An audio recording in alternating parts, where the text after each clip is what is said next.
He is going to convert it into an apartment and sell them off and finally make his millions. Our bedroom is in a turret. There is a little wooden staircase which goes to the top, and you can see for miles.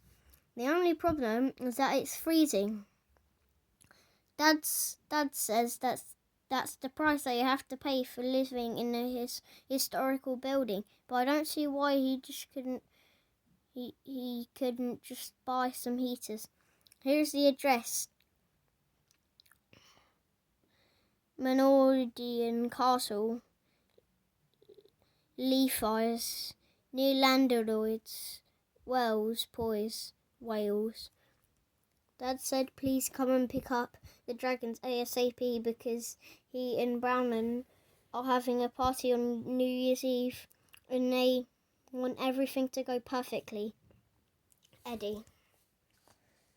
Dear Uncle Morton, I forgot to say, please bring some cold medicine for Ziggy. He got a terrible cold. When he sneezes, just little jets of fire come out of her nostrils. I hope it's not contagious, Eddie.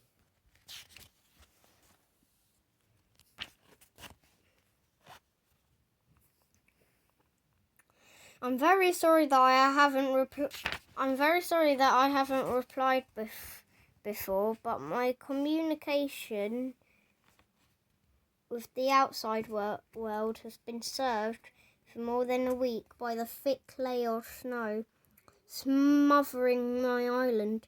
I even had to dig a path from my back door to the shed so I could bring back some dry logs for the fire.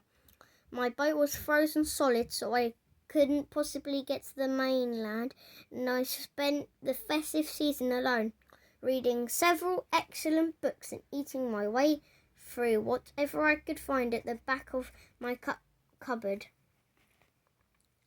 Luckily, I had stopped on my last trip to France, so I spent a very happy Christmas eating duck pate and drinking some wonderful red wine.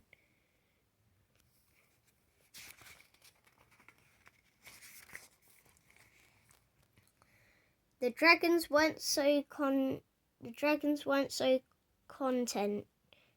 content. They huddled by the fire for the first couple of days, then disappeared. How very sensible of them and to come and find you. I polished off the red last bag of the last night and raised the red flag. Luckily, Mr. McDowell, I think, saw it first thing in his boat morning and came to rescue me in his boat. I'm now checking my email. In his house, he sends me season's greetings, by the way, and hopes to meet you soon. I'm sorry to hear that Ziggy is unwell. Please try and keep her and Orpha comfortable until I arrive. I wouldn't want them to fly any further south. They'd only get lost.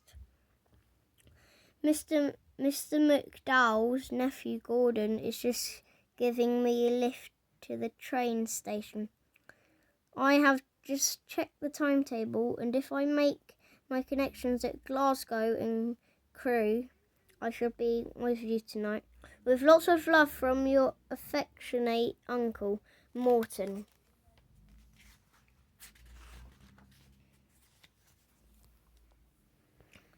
Dear Uncle Morton, we're all very glad you're coming. We're going out now to pick up the drinks for the party, but we'll be back by 6 o'clock. If you get here early, Dad says the pub in the village is excellent, although he advises against the pickled eggs. Pickled eggs? Brown says please don't bring any more snow because we've got enough already. It came down last night and now we're knee deep.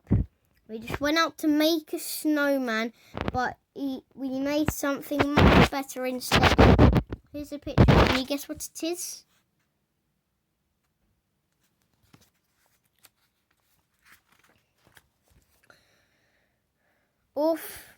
Arthur jumped around all over the place, making funny little barking noises, then challenged the snow dragon to a duel.